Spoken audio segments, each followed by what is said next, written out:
Well, happy Tuesday and welcome to VA Careers Live. My name is Mike Owens and I'm a national recruiter with the Veterans Health Administration, as well as your host for our weekly segment, Talk About It Tuesday.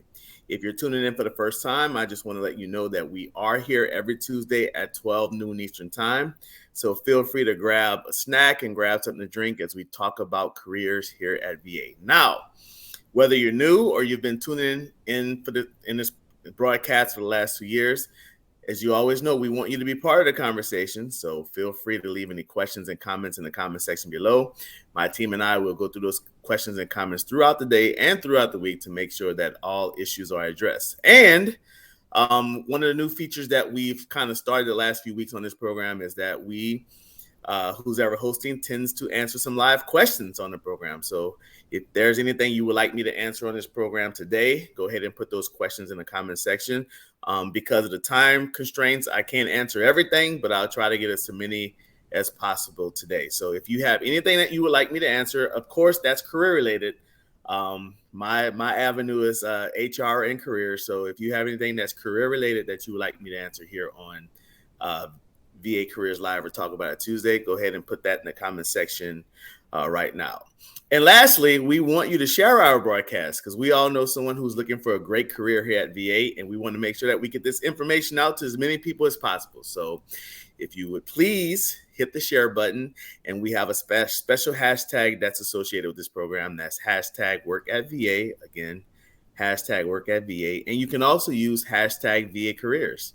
Just attach that to this broadcast before you hit the share button, and let's get this information out to as many people as possible. So with that, thank you for watching, and we'll go into our discussion today. But before we go into that, I just want to just kind of apologize. We had kind of a schedule shift this week.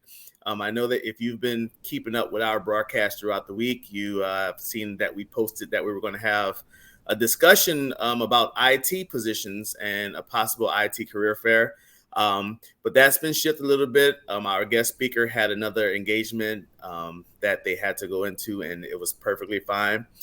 But I just want to let you know that we tend to have that discussion at a later date. So if you're interested in IT careers here at VA, don't be upset, don't fret. We're going to talk to our special subject matter expert in the upcoming future. So with that, today we're going to go ahead and talk about veterans preference. All right.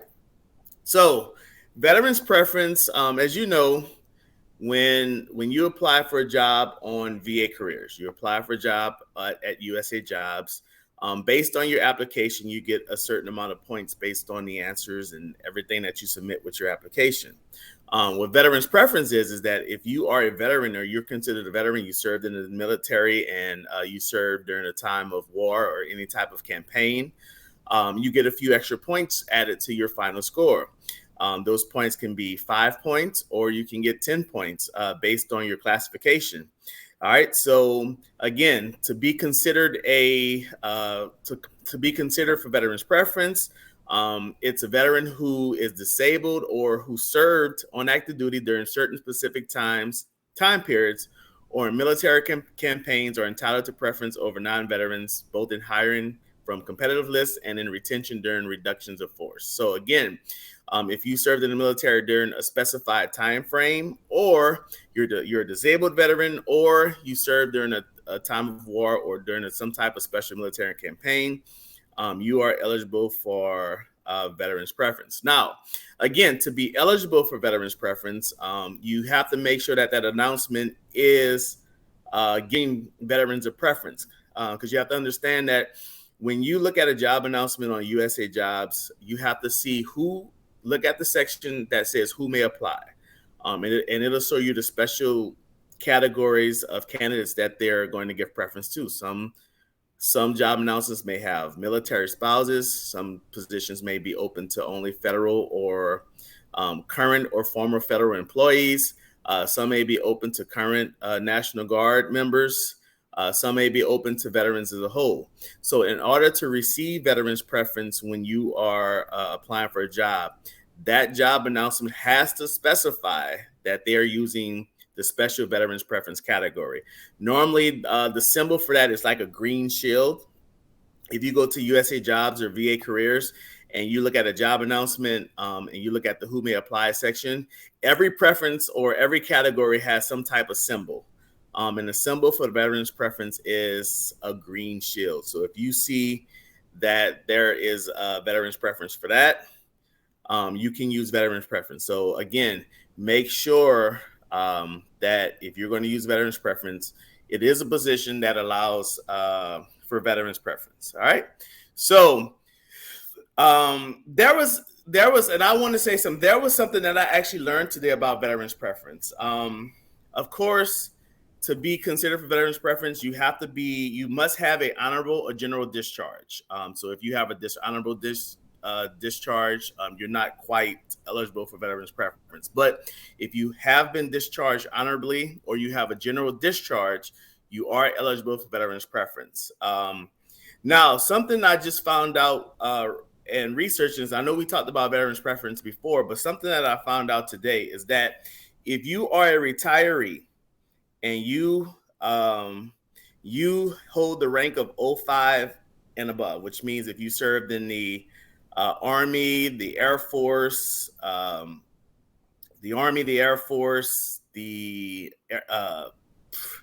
Marine Corps, if you are a retired lieutenant colonel or above, or if you're in the Navy, I think it's commander at 05 for the Navy, or the Coast Guard.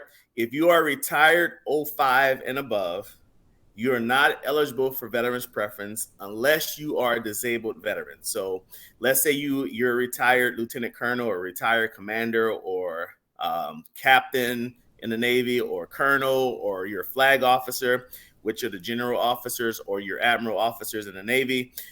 If you fall under the 5-point veterans preference category, but you are 05, 06, 07, 08, 09, 010, you're not eligible for 5-point veterans preference. But if you are a disabled veteran, you are eligible to apply for positions under the disabled or the 10-point veterans preference. And that was something I learned new today. I was well, not today, as I was researching for this episode, I had never came across that. So I'm glad I did look that. So again, if you've held the pay grade of 05 and above in the military and you're not a disabled veteran, you cannot or you're not eligible to use the 5-point veterans preference. So again, you can always go and research anything I say. If you find something that's different, please leave that in the comment section below, and I'll go ahead and research it and rectify it if I say anything that was of error. Also, to be eligible for veterans preference, if you are a member of the Guard, National Guard, or Reserve component, and you served any active duty for training, like you went to basic training or you went to your AIT or any type of training school, or you were called on active duty for training purposes, that active duty time does not go towards your veterans preference. The active duty time that goes towards your veterans preference is if you're activated for some type of campaign, war, or some type of active duty that was outside of training. All right. And for those who are disabled and you do qualify for 10-point veterans preference, remember you have to complete an SF-15. That's a Sierra Foxtrot for all my military people out there. SF-15, and that's the application for 10-point veterans preference. So when you submit your application, make sure you have all of that stuff. Again, make sure you have all that stuff handy, because if you know, and I mentioned this plenty of times, anything you claim on your application when you're applying for a job here at VA, you have to prove it. So again, if you are a 5-point veteran, you can use your DD-214s to kind of prove that you are a 5-point veteran. If you are a 10-point veteran, of course, you have to have the SF-15, the application for 10-point veterans preference, and any other supporting documents that show that you're a 10-point veteran. All right. So how do I know if I'm a 5-point veteran? All right.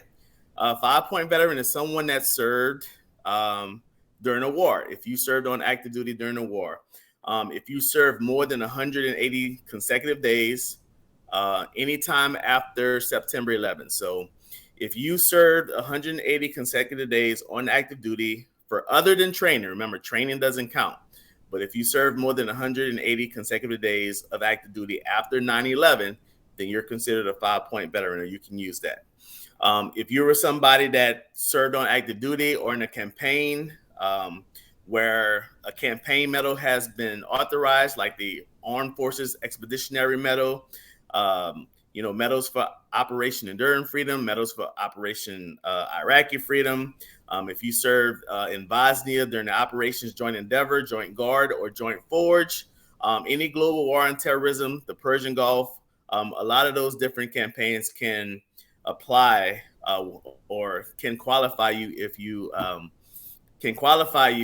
served on active duty during any of those periods, and that can qualify you to be a 5-point veteran.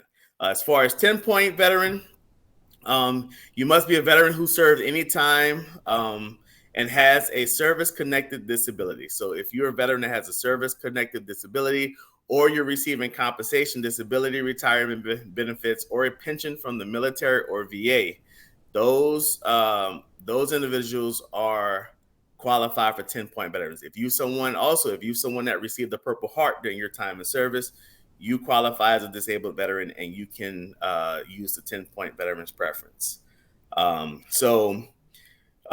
Just remember that you must, anything that you qualify yourself for in your application, make sure that you have the documentation to prove it. Because again, if you don't have the documentation to prove it, you're going to disqualify yourself, even though you may be eligible. So if I am a 5-point veteran. So when I apply for any job here at VA and I click that I am a 5, there's a question there, and it's going to ask you, do you fall in the veterans preference? I fall under the 5-point veterans preference. So if I click that button, I must have the documentation. I usually use my DD-214s. There's other documentation that you can use, but please, whether you're a 5-point or a 10-point veteran, make sure that you have the documentation in your application. So when your application gets ran through the system, you don't become disqualified for something that you're actually qualified for. So again, make sure you turn in that documentation, because again, just because you click that you're a 5-point veteran or you're a 10-point veteran, if you don't have the documentation to prove that in your application, you're not going to be qualified to use that preference when you're applying for a position. So again, this is about veterans preference. If you feel like you have veterans preference and you want to use that, again, just make sure you have the documentation. So what I did is I went to USA Jobs and I pulled up all the recent jobs that are open to veterans in here at VA. So I won't go through all of them because I think it's like 1,100 positions. I'll go through page 1. These are all the jobs that opened up today for VA that are open to veterans. In Reno, Nevada, there's an electronic industrial controls mechanic job that's open. In Honolulu, Hawaii. So if you want to work in Hawaii, there's a records and information manager position open in Hawaii. If you're in Des Moines, Iowa, we have a program specialist position. If you work in Walla Walla, Washington, there's a health system specialist position open. There's a safety technician position open in Fresno, California. So if you're out there in the West Coast, don't overlook that. In Palo Alto, California, there's a program support assistant position open. Here in Louisiana, if you live in the Alexandria area, which is more central Louisiana, there's a peer specialist position open. And make sure if you do apply for a peer specialist position, that is a position that requires some specialized skills and a specialized background. So make sure you read the whole announcement. In any position, make sure you read the whole announcement, but especially for peer specialists, they look for a certain type of candidate to serve as a peer specialist. So if you meet those requirements, you can go ahead and apply for those positions. In Seattle, Washington, there's a supervisory administrative specialist position open. There's a social work program coordinator position open in White City, Oregon. In Syracuse, New York, there's an MSA screener position open. A transportation assistant open out in Omaha, Nebraska. Over on the East Coast, I know we've been talking about the Midwest and the West Coast a lot, but in Fayetteville, North Carolina, there's a medical technician position open. in Syracuse, New York, medical support assistant, and just there's a lot of things open. So again, if you are a veteran and you want to see the positions that are open, go to VA Careers and filter out. Make sure you in the filter section you put Veteran VA, Department of Veterans Affairs. That way, it can show you all the VA positions, and click on the button that says Veterans, and so that way you'll see all of the positions within VA that's open to veterans. So right now I'm looking at it says about 1,100 positions open. So if you are a veteran and you're trying to work for VA, or if you're not a veteran, there's a lot of positions that are not open to veterans. As I mentioned every broadcast, that I challenge everyone as soon as I get off this broadcast to go over to vacareers.va.gov, go to the job search section and search for those jobs that are open. And I'm sure you won't be disappointed. There's jobs open, there's positions open for everyone. So just make sure you go over and apply, check out those positions and apply for anything that you feel like you are qualified for. So with that, I'll go ahead and take a few questions. I'm running out of time a little bit, so I don't know how many I'll get to. So let's see. I have a question from a Eugene. Eugene is asking, how long is the VA application process? So again, thank you, Eugene. Thank you for submitting that question. So Eugene is asking, how long is the VA application process? So Eugene, unfortunately, I can't give you a specific time frame. It just depends on a lot of different factors. First of all, it depends on how long the job announcement is open. If you see a position on USA Jobs or VA Careers, you're going to notice that there's a time frame that vacancy is open. So let's say today is December 6th. Let's say that position is open from that announcement is open from December 6th to December 10th. In most cases, nothing won't happen until after December 10th. Again, they won't normally. Human Resources won't touch that job announcement until it's been closed. So again, it all depends on that. Now, once the position is closed, it also depends on how many people have applied for it. Sometimes if it's a position where a lower number of candidates apply for it, they can kind of filter through things faster. But if it's a position or an announcement where it closed and you have 1,000 candidates, obviously it's going to take a little bit more time to kind of filter through those applications. And then once they find all of the qualified candidates, then it gets sent over to the hiring manager. And that's when you will receive, if your application was one of those, that's when you will receive an email saying that you've been referred to the hiring manager. Once your application has been referred to the hiring manager, then the hiring manager has to go through all of those applications to see who they are going to interview. Because just because you get referred to the hiring manager doesn't mean you're going to get selected for interview. If the hiring manager sometimes the hiring manager may get like 10 to 20 applications, and they may only want to interview 5 people. So now they have to go through all those applications to pick the 5 people that they feel are most qualified based on the application. And then from there, they do the interviews, or they'll contact the applicants to schedule interviews. That can take a week. The interviews themselves can take another 2 weeks. And then once that person's selected, then the hiring manager can't call you. What happens is once that person's selected for that vacancy, then they send that name back to HR, and then HR has to contact you and set you up for a tentative offer.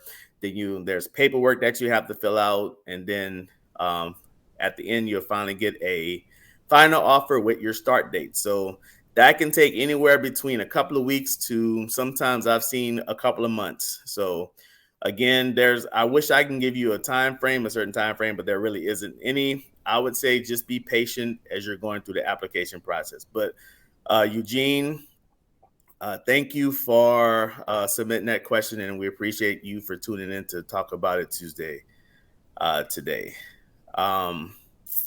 Let's see what else do I have.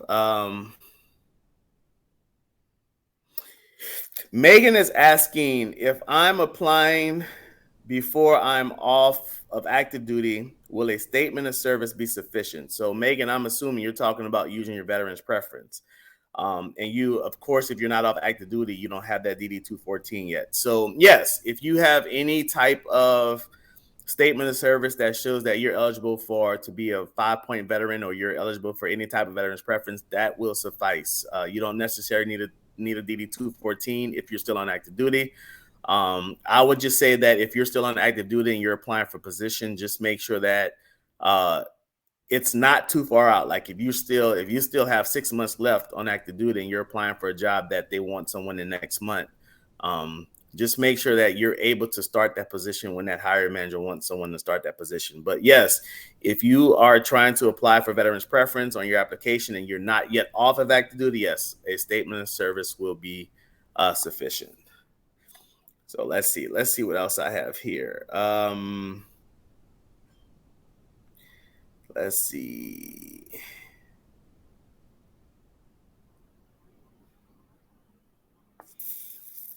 I'm trying to see what else we have here. Let's see.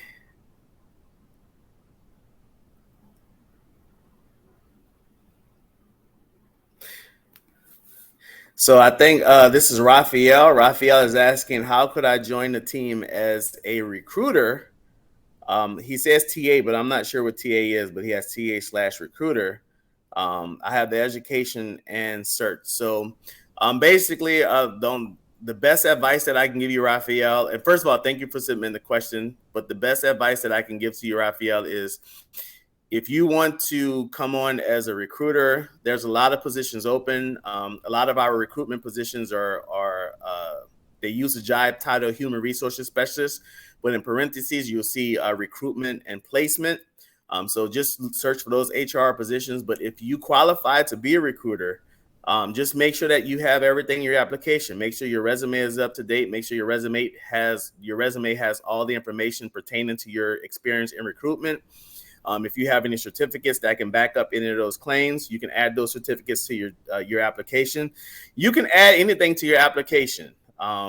The hiring manager may not see everything, but the more that you add to your application on USA Jobs as you're applying for a position, a lot of times that'll help you propel you to the hiring manager. Now, the hiring manager may only get your resume, but if you can prove on USA Jobs that you have exceptional experience based on the job that you're applying to, that can help propel you to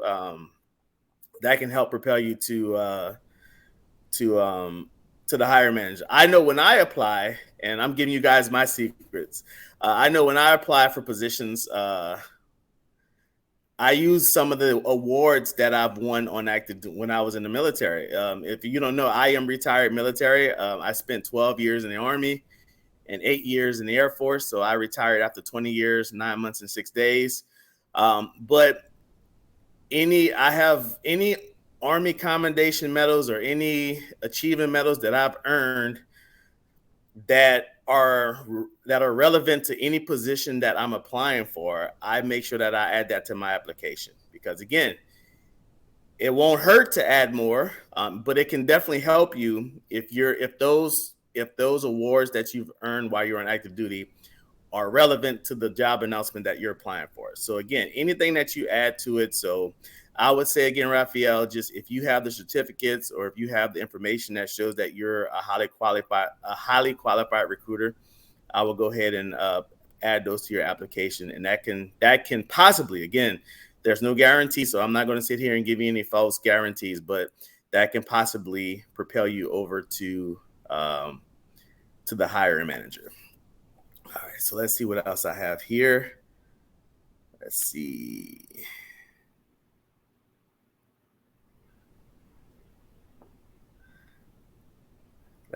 I'm sorry. Just bear with me for a second. All right. I think Noria has a question. Are military spouses given any additional points during the interview process? I would say in the application process, there is a preference for military spouses, but just like veterans preference, that job announcement has to specify that they are giving military spouses preference. So in the application process, if you're a military spouse and you fall under the criteria of a military spouse, make sure you read up on that criteria to make sure that you fall under the criteria to be considered a military spouse in application land over here. I would say that you can get points for that. Now, as far as the interview itself, you don't get any extra points on the interview. For the application process, you may get points again if that job is given a preference to military spouses. So those points help you to get you to the hiring manager. Once you're at the hiring manager, then whether or not you get the job depends on how well you do on your interview. Your interview is a whole separate animal from the application process. The application process is just to gather enough points to see if you have enough points to get referred to the hiring manager. Once you're at the hiring manager and you get selected for an interview, then your whether or not you get selected for that position is now dependent on how well you do on that interview. So the preference points cannot help you during your interview process. Once you're selected for an interview and you're talking to those hiring managers, trying to sell yourself to those hiring managers to show them that you're the best candidate for that position, that's just based on how well you do in the interview. So that's why we always stress that you please prepare for interviews. Have notes, practice with a friend, practice with a family member, anything you can do to help you in the interview process. We ask that you please do it because, again, once you've gone through the rigmarole of the application process and getting forward to the hiring manager, and finally you've been selected for an interview, the interview itself will determine if or not you get the job that you're interviewing for. So always remember that. All right. So that's about all the time that I have today. Again, I know I didn't get through all of the questions today, but my team and including me, we'll go through the comment section and try to answer some of those questions online.